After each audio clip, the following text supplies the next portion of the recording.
नमस्कार दोस्तों एवं प्यारे बच्चों, मैं लाल सर यूपी एकेडमी में आप लोगों का बहुत बहुत स्वागत करता हूं। प्यारे बच्चों, आज के सेशन में मैं लाल सर आप लोगों को संख्या पद्धति से संबंधित जो प्रमुख परिभाषाएं हैं उनके बारे में अध्ययन कराने जा रहे हैं।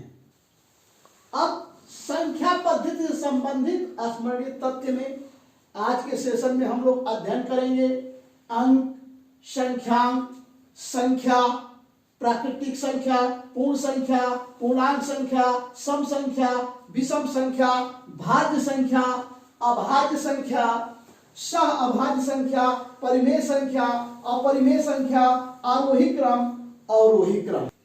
अंक जिन संकेतों से संख्या का निर्माण किया जाता है उसे अंक कहते हैं। जैसे 0, 1, 2, 3, 4, 5, 6, 7, 8, 9 यानी 0 से 9 तक अंक होते हैं। अब प्रश्न उठता है कि कुल अंकों की संख्या कितनी होती है, तो गिन लीजिए 1, 2, 3, 4, 5, 6, 7, 8, 9, 10। तो कुल अंकों की संख्या 10 होती है। सबसे छोटा अंक, अब देखिए इसमें सबसे छोटा अंक ये 0 है, सबसे बड़ा अंक ये 9 है। यानी सबसे छोटा अंक को हम इंग्लिश में इसमें स्मॉलेस्ट डिजिट कहते हैं, सबसे बड़ा अंक को ग्रेटेस्ट डिजिट कहते हैं। संख्यांक यानी अंकों को ही संख्यांक कहते हैं। एक चीज समझ लो बेटा कि अंक और संख्यांक अलग अलग नहीं होते हैं। जैसे मान लो कोई राजेश नाम का लड़का है और उसका नाम मोनू है, उसी तरह संख्यांक को अंक कहते हैं। यानी अंक का मतलब संख्यांक और संख्यांक का मतलब अंक। जैसे 0, 1, 2, 3, 4, 5, 6, 7, 8, 9। अब 0 से 9 तक अंक कहते हैं, और इसी 0 से 9 तक को हम लोग संख्यांक कहते हैं। अंक का मतलब संख्यांक होता है। अब प्रश्न उठता है कि सबसे छोटा संख्यांक इसमें से कौन सा है, तो देखिए ये 0 आपका हुआ सबसे छोटा संख्यांक। सबसे बड़ा संख्यांक आपका ये 9 हुआ, तो यहां हम 9 लिखते हैं। अब संख्या देखिए, संख्या के बारे में देखते हैं। संख्या क्या है? अंकों से जिसका निर्माण होता है उसे संख्या कहते हैं। अंक आप लोग जान चुके हैं, 0, 1, 2, 3, 4, 5, 6, 7, 8, 9। यानी इन अंकों से जिसका निर्माण हम लोग करते हैं उसी को अंक कहते, उसी को संख्या कहते हैं। जैसे 10, अब देखिए 10 में कितने अंक हैं, तो ये 1 और ये 0, तो 2 अंक हुए। 99, 9 यानी 2 अंक हुए। 111, 1 1 1 अलग कर दिया आपने कामा लगा के, ये 3 अंक हुए। 999, 9 9 9 ये 3 अंक हुए।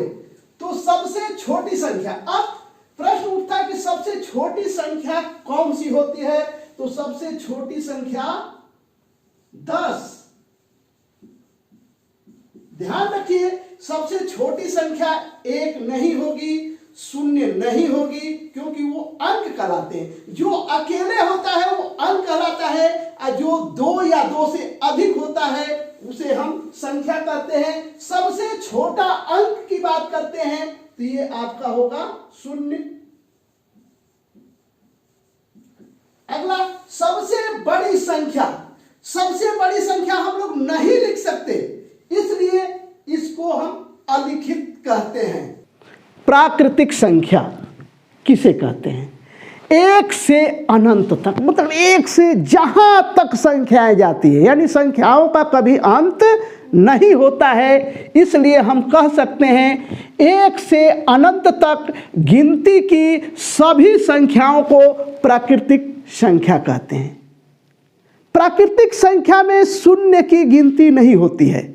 तो आइए देखते हैं, जैसे n 1 2 3 4 5 6 7 आगे जहां तक गिनती की संख्याएं जाती हैं वहां तक प्राकृतिक संख्याएं कहलाती हैं। प्राकृतिक संख्या का सांकेतिक अक्षर कभी कभी परीक्षा में पूछ लेता है, तो सांकेतिक अक्षर के रूप में आप इसी n को लिखेंगे। क्यों n? क्योंकि प्राकृतिक संख्या को इंग्लिश में नेचुरल नंबर कहते हैं। सबसे छोटी प्राकृतिक संख्या, अब देखिए इसमें सबसे छोटी प्राकृतिक संख्या आपका 1 है, यानी 1। सबसे बड़ी प्राकृतिक संख्या, सबसे बड़ी प्राकृतिक संख्या को हम लोग नहीं लिख सकते, इसलिए इसको अलिखित, असंभव, अनिश्चित कहा जाता है। पूर्ण संख्या, प्राकृतिक संख्या के परिवार में यदि हम शून्य को शामिल कर लेते हैं तो उससे बनने वाली संख्या को पूर्ण संख्या कहते हैं। जैसे W, यानी W का मतलब होल नंबर, 0, 1, 2, 3, 4, 5 और ये अनंत तक। जैसे प्राकृतिक संख्या का कोई अंत नहीं है, वैसे पूर्ण संख्या का भी कोई अंत नहीं होता है। सबसे छोटी पूर्ण संख्या कौन सी होती है? तो सबसे छोटी जो पूर्ण संख्या इसमें हमको दिख रही है 0, तो यहाँ पर होगा 0। सबसे बड़ी पूर्ण संख्या अलिखित पूर्णांक संख्या, इसमें धन पूर्णांक और ऋण पूर्णांक दोनों का समावेश होता है। संख्या रेखा पर हम लोग देखते हैं, देखिए यहाँ 0 है, धन 1, धन 2, धन 3, धन 4, धन 5। इधर देखते हैं ऋण 1, ऋण 2, ऋण 3, ऋण 4, ऋण 5।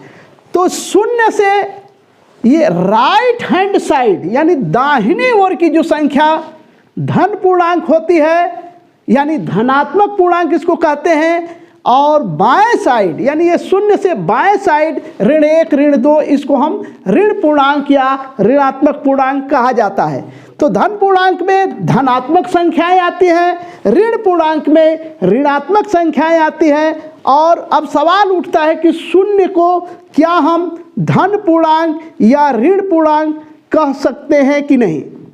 तो आपको बता दें कि ये जो 0 है ये न तो धन पूर्णांक होता है और न तो ऋण पूर्णांक होता है। इस चीज को आप ध्यान रखें।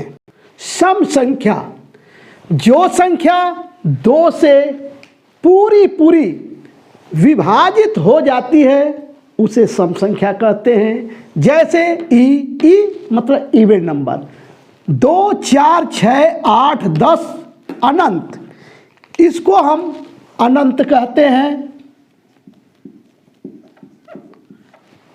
सबसे छोटी सम संख्या, अब देखिए सबसे छोटी सम संख्या क्या है? ये 2 है। सबसे बड़ी सम संख्या अलिखित,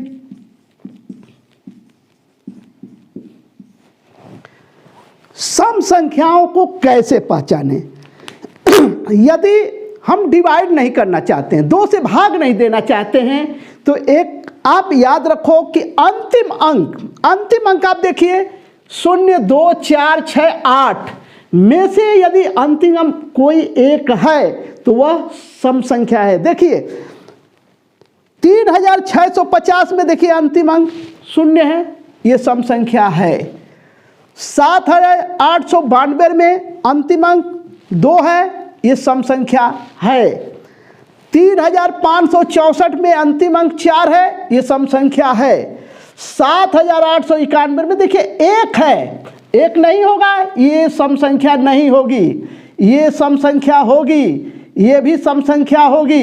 ये देखिए 3 आ गया, ये सम संख्या नहीं होगी। ये अंत में 7 है, ये भी सम संख्या नहीं होगी। और अंत में है देखिए 9 दिया है, ये भी सम संख्या नहीं होती है। अब विषम संख्या हम देखते हैं। जो संख्या 2 से पूरी विभाजित नहीं होती है तो उसे विषम संख्या कहते हैं। विषम संख्या का मतलब होता है सम संख्या का उल्टा।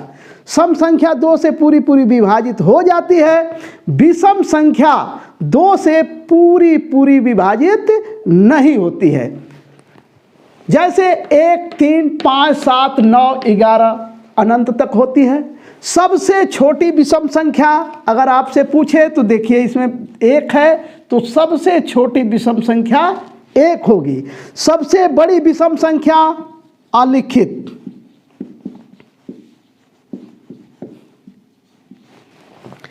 विषम संख्या को कैसे पहचानेंगे? तो किसी संख्या के अंत में यदि 1 दिया हो या 3 दिया हो या 5 दिया हो या 7 दिया हो या 9 दिया हो तो वह संख्या विषम संख्या होती है। आइए कुछ उदाहरण देखते हैं। देखिए, इसके अंत में 3 है तो ये विषम संख्या है।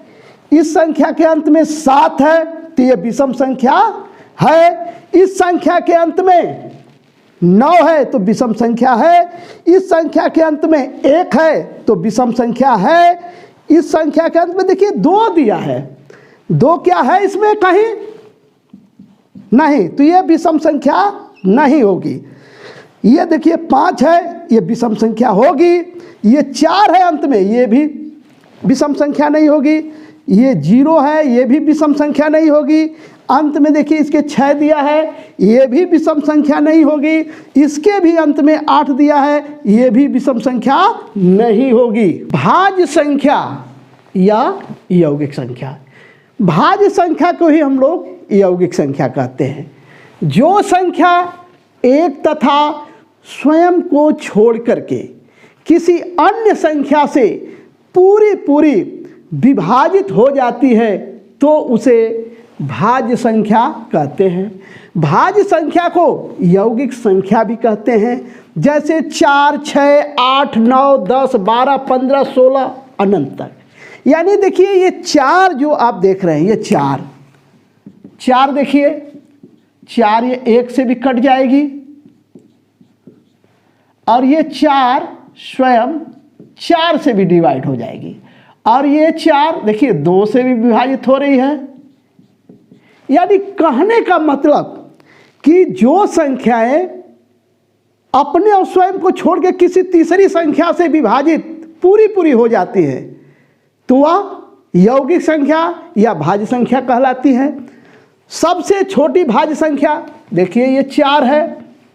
सबसे बड़ी भाज्य संख्या हम नहीं लिख सकते, अलिखित होगा। याद रखो भाज्य संख्या के 2 से, देखिए भाज्य संख्या के 2 से अधिक गुणनखंड होते हैं। देखिए अभी भाज्य संख्या इसके निकाले हम लोग 4 के, तो 4 के जो गुणनखंड आया देखिए 1 आया, 4 आया और ये 2 यानी 3। तो भाज्य संख्या के 2 से अधिक गुणनखंड होते हैं। और आगे हम लोग अभाज्य संख्या जब पढ़ेंगे तो ये आप याद रखिएगा कि अभाज्य संख्या के केवल 2 गुणनखंड होते हैं। अभाज्य संख्या या ऋण संख्या, तो जो संख्या एक या स्वयं को छोड़कर किसी अन्य संख्या से पूरी विभाजित नहीं होती है तो उसे हम लोग अभाज्य संख्या अथवा ऋण संख्या कहते हैं। अभाज्य संख्या को ऋण संख्या भी कहते हैं। जैसे आइए देखते हैं 2, 3, 5, 7, 11, 13, 17, 19 आगे अनंत तक। तो कहने का मतलब देखिए 2, 1 और 2 के अतिरिक्त किसी से पूरी विभाजित नहीं होगी। तो सबसे छोटी अभाज्य संख्या हम समझते हैं, इसमें 2 दिया है तो सबसे छोटी अभाज्य संख्या 2। सबसे बड़ी अभाज्य संख्या, तो इसका आंसर अलिखित, क्योंकि सबसे बड़ी अभाज्य संख्या हम लोग नहीं लिख सकते। अभाज्य संख्या के केवल 2 गुणनखंड होते हैं, 1 तथा स्वयं वह संख्या। सह अभाज्य संख्याएं किसे कहते हैं? जिन 2 संख्याओं का मशप 1 आता है तो वे संख्याएं सह अभाज्य संख्याएं कहलाती हैं। जैसे 5 और 7 है, देखिए इसका हम मशप पर निकाल देते हैं। मशप 5 एकम 5, यहाँ 2 बचा, 5 में फिर 2 दूना 4, देखिए 1 आया, फिर ये 2 यहाँ 1 दूना 2, यानी इसका मौशा जो आया वो 1। तो इसलिए ये सह अभाज्य है। आगे देखते हैं 8 और 15 का।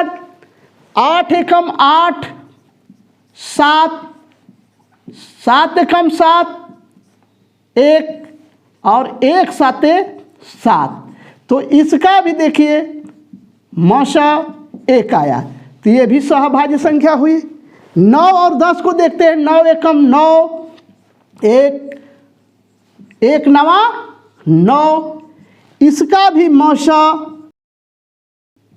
1 आया, इसलिए ये भी संख्या सहभाज्य संख्या है। परिमेय संख्या, अपरिमेय संख्या, दोनों का तुलनात्मक अध्ययन करते हैं। जिन संख्याओं को P/Q के रूप में लिखा जा सकता है तथा Q का मान यानी हर का मान 0 न हो तो उसे परिमेय संख्या कहते हैं।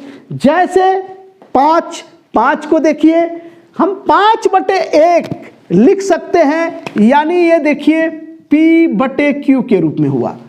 6/1 इसे हम P/Q के रूप में लिख सकते हैं। इसी तरह देखिए P/Q के रूप में सारी संख्याएं हैं। 7/8, 8/9, 3/5, 0/6, 22/7। लेकिन 8/0, 9/0, 10/0 ये परिमेय संख्या नहीं है।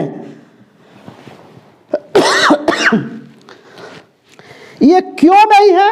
क्योंकि देखिए यहाँ कह रहा है Q का मान 0 नहीं होना चाहिए, जबकि यहाँ दिया है 8/0, यानी Q की जगह 0 कर दिया है, 0 कर दिया है, इसलिए 8/0 परिमेय संख्या नहीं होगी। 9/0 परिमेय संख्या नहीं होगी। 10/0 परिमेय संख्या नहीं होगी। एक चीज ध्यान रखिए, किसी भी संख्या का यदि हर, किसी भी भिन्न में यदि हर 0 दिया हुआ है तो किसी भी सूरत में परिमेय संख्या नहीं होगी। आगे अपरिमेय संख्या के बारे में देखते हैं। जिन संख्याओं को P/Q के रूप में नहीं लिखा जा सकता, यहां तो हम P/Q के रूप में परिमेय संख्या को लिख सकते हैं, लेकिन परिमेय संख्या को P/Q के रूप में कभी नहीं लिख सकते, तो उसे हम अपरिमेय संख्या कहते हैं। जैसे देखिए करणी में 2, इसको हम लिख ही नहीं सकते। करणी में 2/1 नहीं लिखा जाता है, ये गलत है। करणी में 3, करणी में 7, करणी में 5, पाई, करणी में 11 आदि। याद रखो पाई एक अपरिमेय संख्या है, लेकिन 22/7 परिमेय संख्या है। इस चीज को हमेशा याद रखना। आरोही क्रम अवरोही क्रम का तुलनात्मक अध्ययन हम लोग करते हैं। आरोही क्रम किसे कहते हैं, अवरोही क्रम किसे कहते हैं? बहुत साधारण इसका नियम है। छोटी संख्या से बड़ी संख्या की ओर बढ़ते हुए क्रम में लिखने की क्रिया को आरोही क्रम कहते हैं। यानी छोटी से बड़ी आगे बढ़ते जाइए, ये आरोही क्रम है। अवरोही क्रम बड़ी संख्या से छोटी संख्या की ओर घटते क्रम में लिखने की क्रिया को अवरोही क्रम कहते हैं। यानी आगे से पीछे आते जाइए छोटी की ओर, तो यह अवरोही क्रम। अब जैसे देखिए, जैसे 2 से बड़ी 4, 4 से बड़ी 6, 6 से बड़ी 8, यानी छोटा इससे बड़ा, इससे बड़ा, इससे बड़ा। यहां देखते हैं 3, इससे बड़ा 5, 5 से बड़ा 8, 8 से बड़ा 9, 9 से बड़ा 12, 12 से बड़ा 15, 10, 10 से बड़ा 25, 25 से बड़ा 90, 90 से बड़ा 115, 305, 406, 880, 990। आपने देखा आरोही क्रम में कि छोटी संख्या से हम लोग बड़ी संख्या की ओर बढ़ रहे हैं, और वही क्रम में हम देखेंगे कि बड़ी संख्या से हम छोटी संख्या की ओर घटते जाएंगे। देखिए 8 है तो ये 8, 6 देखिए 8 से 6 कम हो गया, 4 ये भी कम हो गया, 2 इससे भी कम हो गया, 15 से कम 12, 12 से कम 9, 9 से कम 8, 8 से कम 5, 5 से कम 3, यानी घटते हुए क्रम में हम चल रहे हैं। 115, 90, 25, 10 ये भी घटते क्रम में हो गया, 990, 880, 406, 305। इस तरह से बढ़ते हुए क्रम को आरोही क्रम, घटते हुए क्रम को अवरोही क्रम कहते हैं। अतः सम्मानित साथियों एवं प्यारे बच्चों, आज का सेशन संख्या पद्धति से संबंधित प्रमुख तथ्यों का पार्ट 1 यहीं पर समाप्त हो रहा है, क्योंकि वीडियो बहुत बड़ी हो जाती।